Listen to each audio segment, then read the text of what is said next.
Entry 11, The Duke's Choice Channel. Phase 1 Story. Title: Her father's debts bought her a duke. He paid them twice over and asked for nothing else. Engine: B. Sold, forced contract, right arrow, rescued, or love. Narrator: the Duke's brother, Alastair, younger brother of the Duke of Strathvain. Heroine: Elspeth Corwin, debtor's daughter, quiet and dignified. The Duke: the Highland Duke of Strathvain, His Grace, Caelan Strathvain. Trigger / setup: her father's catastrophic debts force her into a marriage contract with the Duke, arranged by her uncle without her knowledge. Setting: a carriage / country road, right arrow, Strathvain Hall, a Highland estate, stone and heather. Ending type: the forced match became true love, public claiming. Tender. Mood / register: brooding then tender. Seed film: The King's Speech, 2010. Dignity under pressure, unexpected alliance, the voice as quiet power. Target duration: 30 minutes, 3, 900 words at 130 WPM. Band trope check: no real people, no explicit content. Engine B not used previously. No cruel humbled beat forced into this story. Fresh Ducal epithet: Highland / Strathvain. Fresh setup: debtor's daughter contract. Heroine has quiet strength. Duke has brooding edge and a code. No melodrama without earned period moments. No anachronism, no female narrator, no profanity or gore. Story. I will tell you the story the way I lived it, standing in doorways, carrying messages, and watching my brother become a man I had nearly stopped believing he could be. My name is Alastair Strathvain. Caelan is the eldest. The title fell to him at 19, the debts fell with it, and whatever warmth he'd once possessed followed our father into the ground. By the time I am describing the autumn of his 31st year, people called him the Highland Duke. They did not mean it kindly. They meant remote. They meant implacable. They meant, do not approach unless your business is urgent, your posture is perfect, and your nerve is iron. He was not cruel, I want to be clear about that. He was precise. There is a difference, though aristocratic society rarely troubles to find it. The arrangement with the Corwins was my Uncle Edmund's doing, Edmund, who managed the Strathvain accounts, and had over the previous 2 years identified every soft pressure point in northern England's financial landscape. Reginald Corwin had borrowed against his estate 3 times and lost the gamble each time. He owed the Strathvain accounts a sum that would have made a lesser man weep in the street. Edmund had gone to him quietly. He had laid the contract on the table. And the solution he offered was, in Edmund's words, elegant. The eldest Corwin daughter would marry Caelan. I did not learn the details until the girl arrived.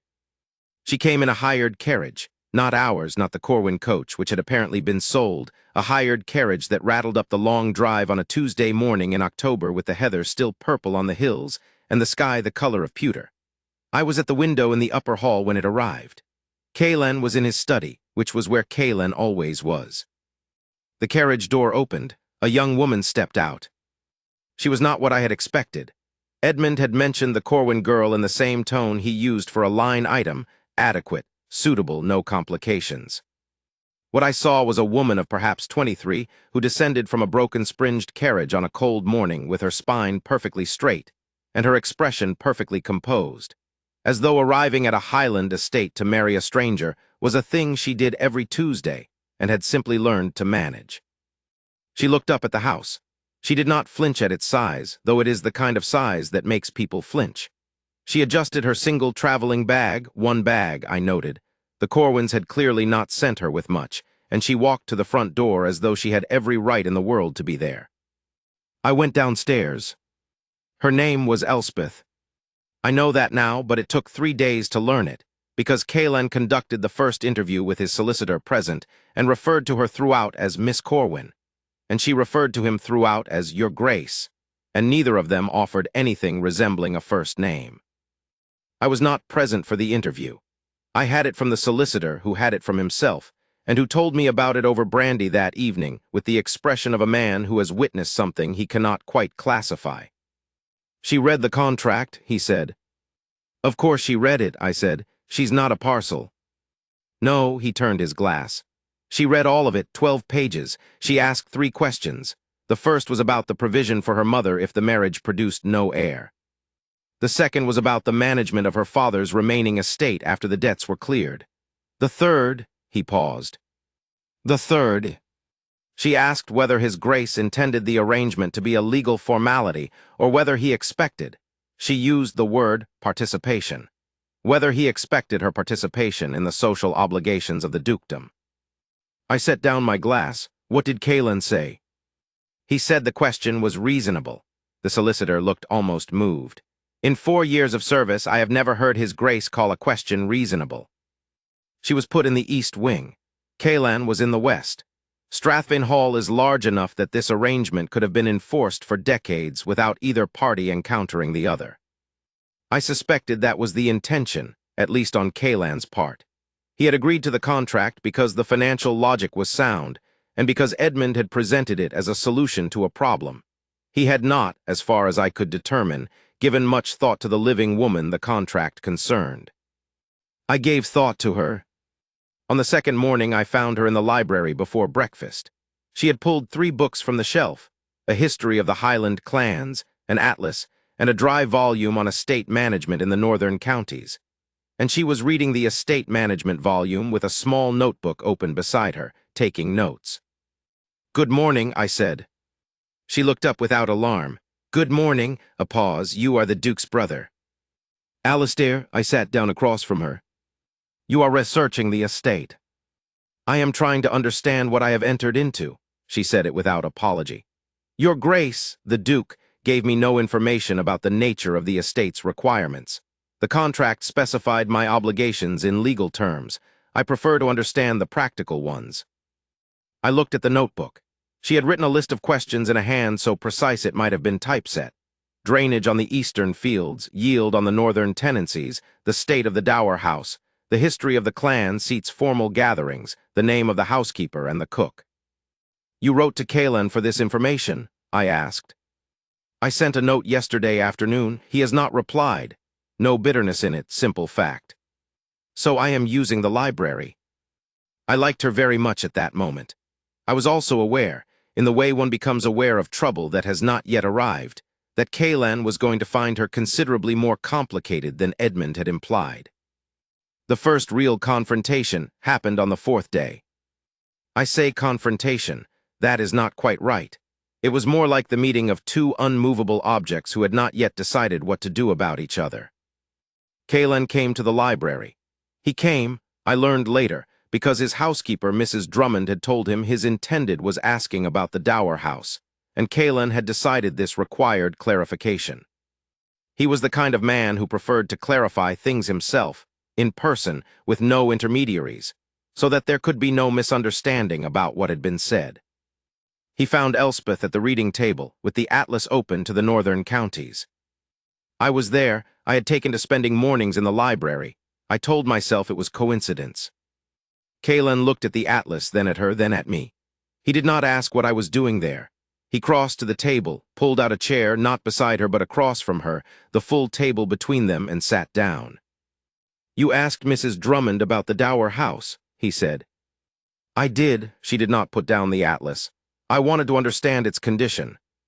It occurred to me that if the arrangement, ours, proves unsatisfactory to either party, we should know what options exist."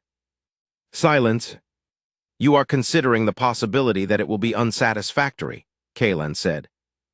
"I am considering all possibilities." She looked at him then, not with defiance, not with appeal, with the frank, level look of someone who has been through enough that false reassurance holds no attraction. "I was not consulted about this arrangement, Your Grace. My uncle and my father made it between them while I was visiting my mother in Bath. I arrived home to find the contract already signed and the date already set. I want to be clear, I am not blaming you for any of that. I am simply explaining why I think it wise to understand the full landscape of what I have entered." Kalen said nothing for a moment. He was looking at her. I know that look. It is the look he gets when something has not gone the way his calculations predicted, and he is adjusting. "The dower house is sound," he said finally. "It was repaired in the spring. If it becomes necessary for you to use it, it will be habitable." "Thank you." "Your note," he said. "You asked about the eastern fields. The drainage lines on the map seem old. I was curious whether the yield had suffered.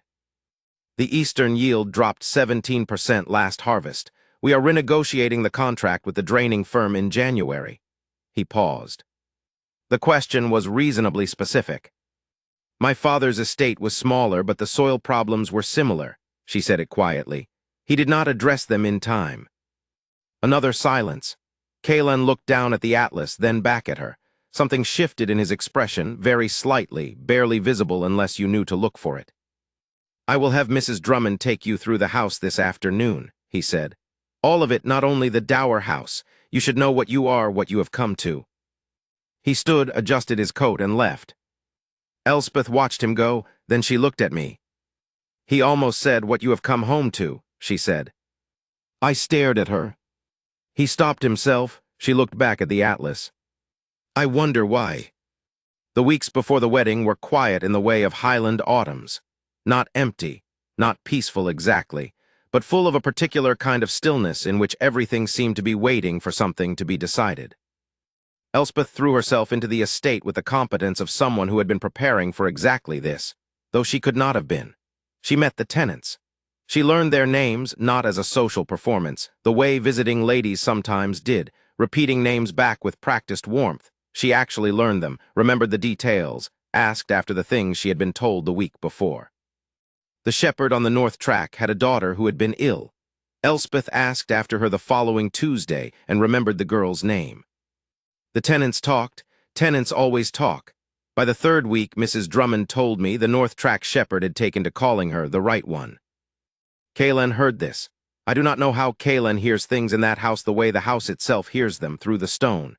He said nothing about it to me.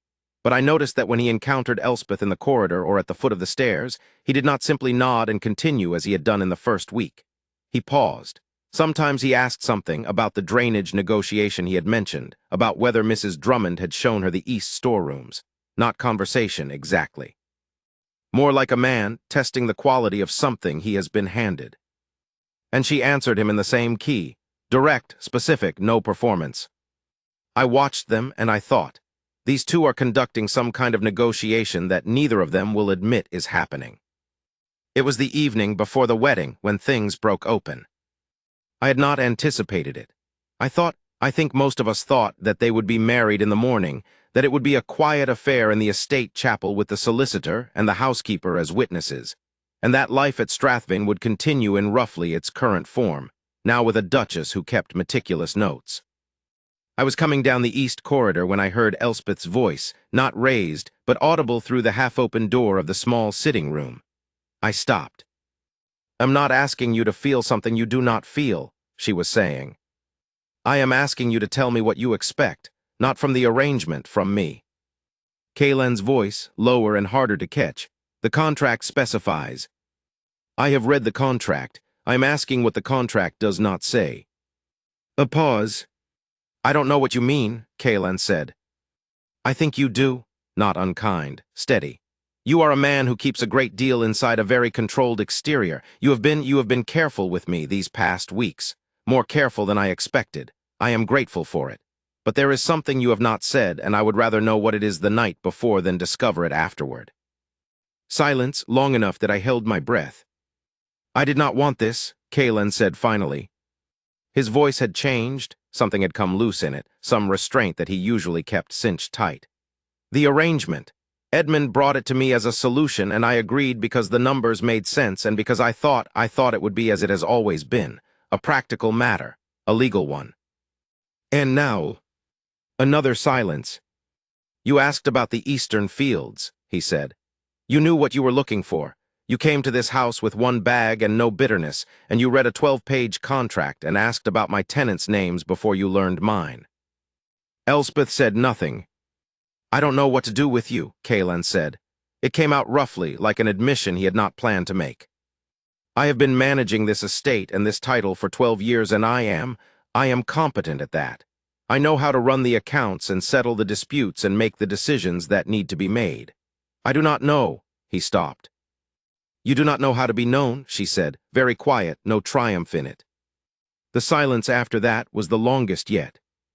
My voice, he said, and then he stopped again. I frowned. I had not expected that.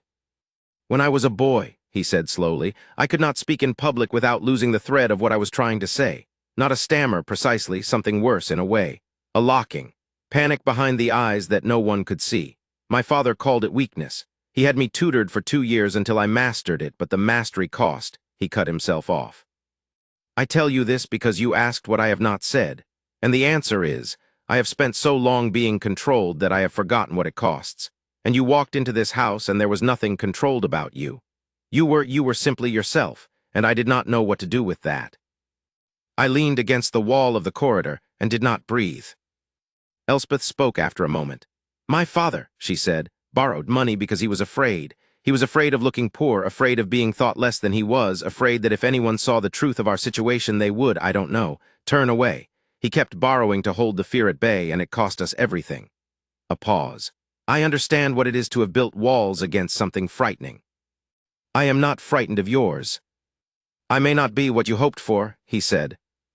I did not come here with hopes, she said. I came here with a notebook and a willingness to work. I think that may be enough to begin with. A long, still moment. Yes, he said, and then very quietly, Elspeth. Her first name, the first time. I walked away down the corridor and let them have the rest of it. The wedding was small. The estate chapel, the solicitor, Mrs. Drummond, and the North Track shepherd who showed up unbidden and stood at the back with his cap in his hands and his eyes suspiciously bright, because the North Track shepherd had decided she was the right one and apparently felt he had a stake in the outcome. Kaelan said his vows in the even, measured tone he used for all public speech. But when the minister reached the part about cherishing, he turned to look at her. Not at the minister, not at the legal text, at her. And something in his face was open in a way I had never seen before. She looked back at him and did not look away. 3 months later, at the New Year gathering at Strathvain, a formal affair, neighboring gentry, the county families who had heard about the Highland Duke's strange marriage contract, and attended largely to assess the situation. I watched the two of them in the doorway of the great hall. It is a doorway that has a step, and the step is uneven and it catches people. It caught Elspeth, a slight stumble as they entered, nothing dramatic, a half step off the stone. Kaelan caught her. His hand was at her arm before she had fully registered the stumble, steadying her without ceremony, and when she looked up at him in that startled way, he said something I could not hear across the noise of the room. She laughed. It was the first time I had heard her laugh with ease. He looked at her the way a man looks at something he has been handed and has only just understood the value of. The county families who had come to assess the situation assessed it. The verdict, I was told, went around the room in under an hour. The Highland Duke, who had been described as remote, implacable, and best approached only if your business was urgent. The Highland Duke, it was now said, had found the right one. They were not wrong. I do not tell this story often. Kaelan would not want me to. He is a private man and will remain so until the end. But there is a thing worth saying, and I will say it once. He paid her father's debts, all of them, every pound, the morning after the wedding. She had not asked him to. The contract had specified a different arrangement, a slower settlement. She found out from the solicitor 3 weeks later, and she came to find him in the study. You did not have to pay them at once, she said. No, he agreed. The contract was a starting point, he said. I revised it. She looked at him for a long moment. Why? He had been writing something.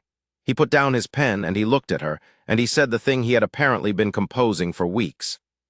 Because you came here with one bag and no bitterness and asked about my tenants before you asked about anything you were owed.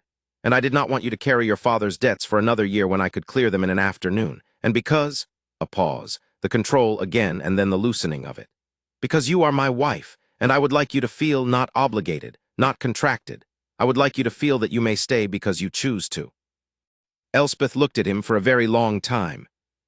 Kaelan, she said. His name, the first time she had used it, just that, his name. He stood up from the desk. He crossed the room, and whatever happened next is theirs, not mine, and I was not in the doorway to witness it. But I know what the North Track shepherd would have said. The right one. Word count, words estimated read time at 130 WPM, tilde 30 minutes. Engine B, sold forced contract, right arrow rescued or love. Narrator, the Duke's brother, Alistair. Heroine, Elspeth Corwin, debtor's daughter, asterisk. Duke, Kaelan Strathvain, the Highland Duke of Strathvain. Mood, brooding then tender. Band trope check. No real people, no explicit content, engine be fresh. No cruel humbled beat forced fresh ducal epithet. Fresh setup. Heroine has quiet strength, Duke has brooding edge and a code. No anachronism, male narrator.